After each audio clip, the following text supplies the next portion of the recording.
There is no cruelty in God and none in me. Thank you for joining with me for the meditation for lesson 170. Go ahead and close your eyes. Sit with your back supported, head and neck free.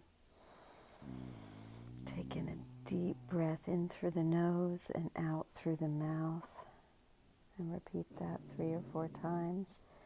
In for a count of 4, out for a count of 8. There is no cruelty in God and none in me. No one attacks without intent to hurt. This can have no exception. When you think that you attack in self-defense, you mean that to be cruel is protection. You are safe because of cruelty. How thoroughly insane is the idea that to defend from fear is to attack.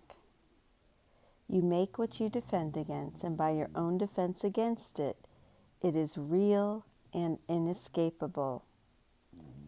Lay down your arms, and only then do you perceive it false. There is no cruelty in God and none in me. Where does the totally insane beliefs in gods of vengeance come from? Love has not confused its attributes with those of fear. Yet must the worshippers of fear perceive their own confusion in fear's enemy, its cruelty as now a part of love. And what becomes more fearful than the heart of love itself? The choice you make today is certain.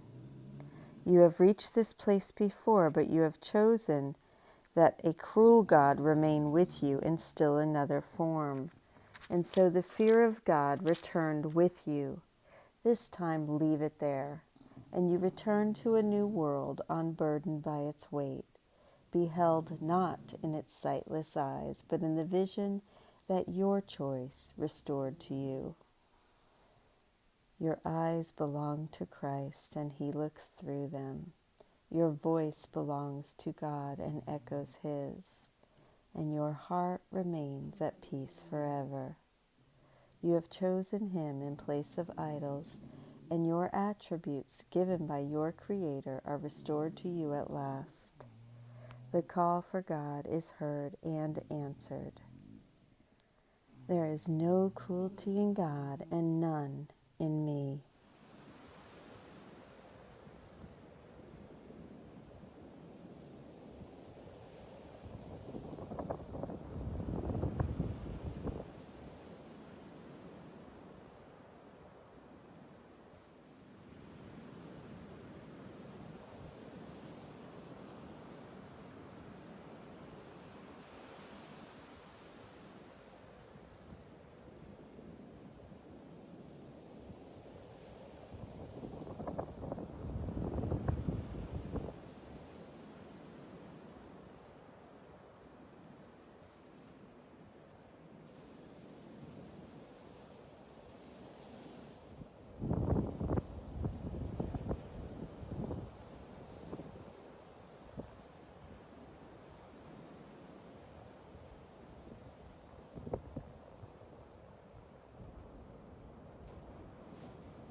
There is no cruelty in God and none in me. This is another important lesson where Jesus returns to a discussion of the ego strategy that culminates in its arsenal of defenses. The lesson is thus similar to what we discussed before in Lesson 135, 136, and 153. If I defend myself, I am attacked. Sickness is a defense against the truth. In my defenselessness, my safety lies, all which expose the ego's use of defenses to maintain its existence. When we originally chose the ego over God's love, separation over atonement, we made a decision for individuality instead of unity. The ego feared we would recognize our mistake and reverse the decision, causing it to disappear into its own nothingness. To prevent this from happening, the ego devised a two-tiered strategy, a double shield leading to the state of mindlessness. This ensured that, without awareness of the mind, we could never change it. The ego's first shield is sin, guilt, and fear, within which we are miserable sinners whose guilt deserves punishment, and thus we fear the wrathful God who would destroy us. This necessitates a second shield of the world and body, wherein the ego's thought system is projected into the world, establishing our bodies as innocent victims of the sins of others. In effect, these sinners are authority figures, those we perceive with power over us. We meet throughout our lives as symbols of God's vengeance, stealing from us the most precious possession of all, our special self. If we are not careful, the ego cautions us, God will swoop down and smash our defenses, leaving us vulnerable to his brutal and vindictive punishment. Expressed in the language of the lesson, the ego accuses us first of being cruel because we destroyed God. We split this off and project it, and thus God becomes the cruel one. As we will see, this is the model for the biblical deity, who is often perceived as acting in cruel ways. It goes without saying that this has nothing to do with the true Creator, but with the projection of what we first believed was our own vicious cruelty. This archetype of the ego's God splits into billions of fragments, leaving everyone in this world perceived as directly or potentially cruel. The former are our special hates, and the latter our special loves. How about that? There is no cruelty in God and none in me. And I'm going to read this last paragraph to take into our day today. I thank you so much for joining with me. Your peace is ours, and we bless the world with what we have received from you alone. We choose again and make our choice for all our brothers. Knowing they are one with us, we bring them your salvation as we have received it now, and we give thanks to them who render us complete. In them we see your glory, and in them we find our peace. Holy are we because your holiness has set us free, and we give thanks. Amen. The answer for the ego's cruelty is seeing its role in our lives as a defense that does not work. Most of all, I want to remember the love that has no opposites.